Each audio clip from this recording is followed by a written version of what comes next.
verse 14 of chapter 13 of Matthew.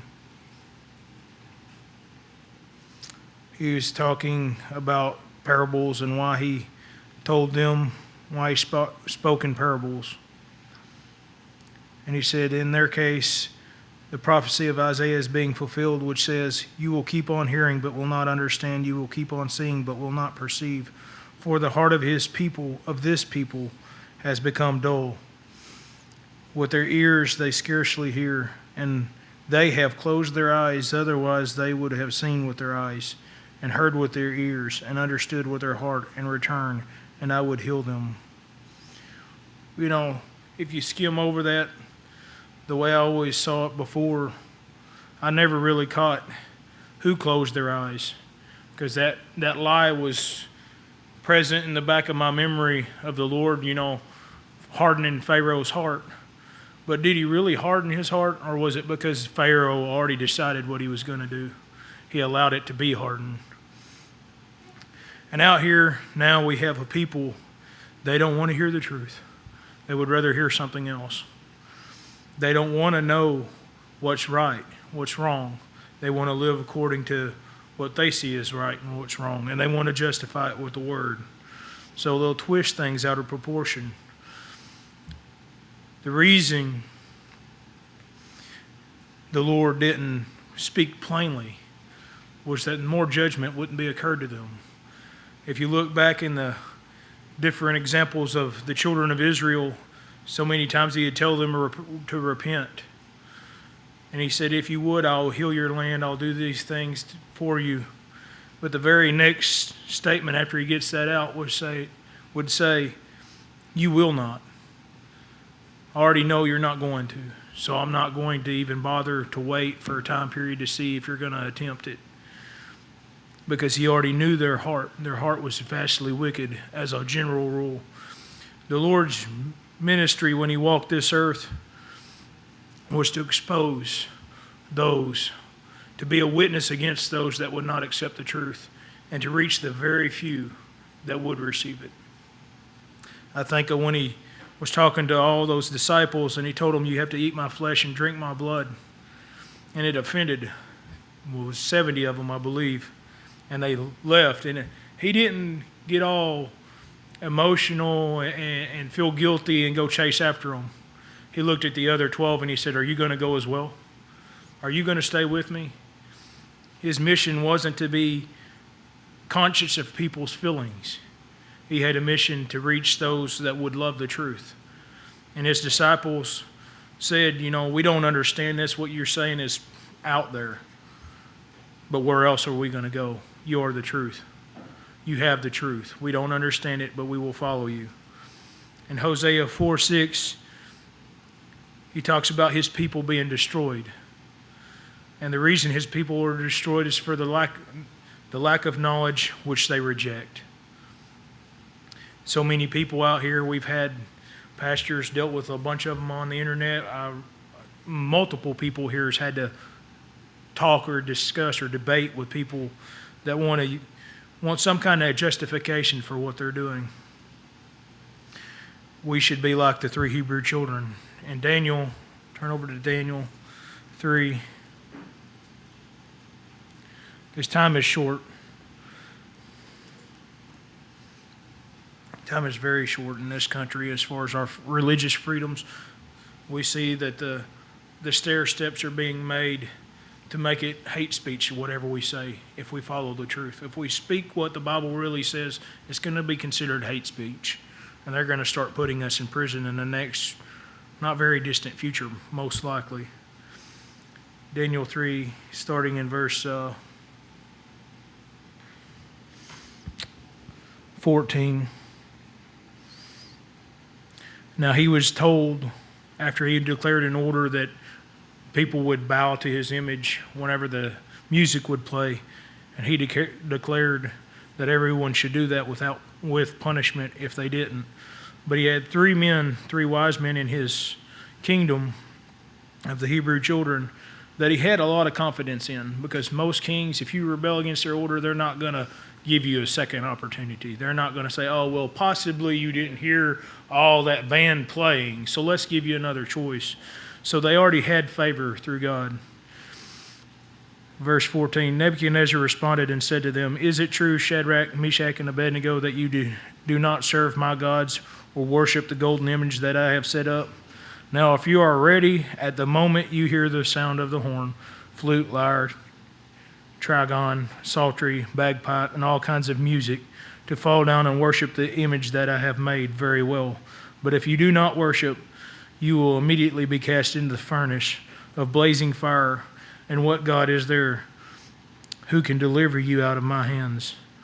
And Shadrach, Meshach, and Abednego replied to the king, O Nebuchadnezzar, we do not give you an answer concerning this matter. Need to give you an answer concerning this matter. If it be so, our God, whom we serve, is able to deliver you. You know, in the King James it says, we are not careful to answer you. You're not making us nervous. We're not going to mince our words. We're not going to choose something. Now, they were using wisdom like Christ. You see, so many times the religious leaders would bring up a question to Christ, trying to trap him up. And he was careful, but he didn't fear them. He knew what the purpose of the question was. It was not even the question usually that they were asking.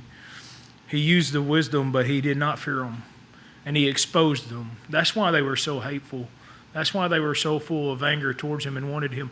He was exposing them to all the people and the children of Israel and all that region of this is what they do. This is what the kind of people they're about. Paul warned about the so-called brethren, and the vast majority of people out here are so-called brethren. We shouldn't be worrisome about their feelings. We should be wise and let the Spirit rule how we answer them, how we do things. But there are other people that do not hold to that may be listening, and it's imperative that we show them the witness. It's imperative that we do just like Christ and point out Jesus is the truth. And if you do not love the truth, then you don't really love Jesus. They're never going to question what they're being taught if someone doesn't raise the question. If someone doesn't put that out there to make them wonder, well, what about this? What about that? Well, we see it with the different booklets and different things we have on there about Christmas and the holidays and the Sabbath and all these other issues. It raises a question, starts a debate in their mind. You know, that's like with Stacia, when she brought all that to those preachers, they finally had to come to out in the open and say, well, that is the truth, but we can't teach that. We won't teach that. It has to be, they're either going to turn for him or turn against him. And we're the tool that he's going to use to show that evidence. In 2 Timothy, I was thinking about our meeting and praying about my portion of what I need to do separate from the body. You know, and the seriousness of it was just overwhelming. It is time to get busy. It is time to bury ourselves in his knowledge and his truth, to be well versed. Because Paul told us to study and show yourself approved. Through Timothy, that was Christ telling Paul to command Timothy to be well versed, to study. And the reason of being well versed in the scripture is very clear in chapter 4, but let's go to chapter 2 real quick of 2 Timothy, verse 15. He says, be diligent to present yourselves approved to God as a workman who does not need to be ashamed, accurately handling the word of truth. And avoid all this worldly stuff, all this vain stuff. You have to avoid that, because that's exactly what they're going to want to do. They want to bring the world into the equation, our best life now, so they can ignore what is the truth. Are they willing to lay their life down for him? And the evidence is in their actions. They're not willing to lay their own personal wants down to follow what he says, as a vast majority of the rule. And that doesn't mean there aren't people out there in these congregations that do not desire the truth. But how are they ever going to learn it if someone doesn't say it, if someone doesn't broadcast it, if someone doesn't oppose those evil, despicable views of those hirelings that want to make a profit off of God's people? In 2 Timothy chapter 4, starting in verse 2 as I close, or starting in verse 1. I solemnly charge you in the presence of God and of Christ Jesus, who is to judge the living and the dead, by his appearing in his kingdom. Preach the word. Be ready in season and out of season. Reprove, rebuke, exhort with great patience and instruction. For the time will come when they will not endure sound doctrine, but wanting to have their ears tickled, they will accumulate for themselves teachers in accordance to their own desires, and will turn away their ears from the truth, and will turn aside to myths. If people that are hungry for the truth stay in a poisonous situation for too long without no one coming with the truth, with the antidote, with the life of Christ, the true life of Christ, not this Christ that most people want to follow, then they're eventually going to spiritually die. They're going to get anemic. They're going to get hungry. They're going to starve themselves spiritually because all they get out there is the poison. It's imperative that we do our work. The same work, the very exact same work Christ did when he walked this earth. He exposed those that were false, and he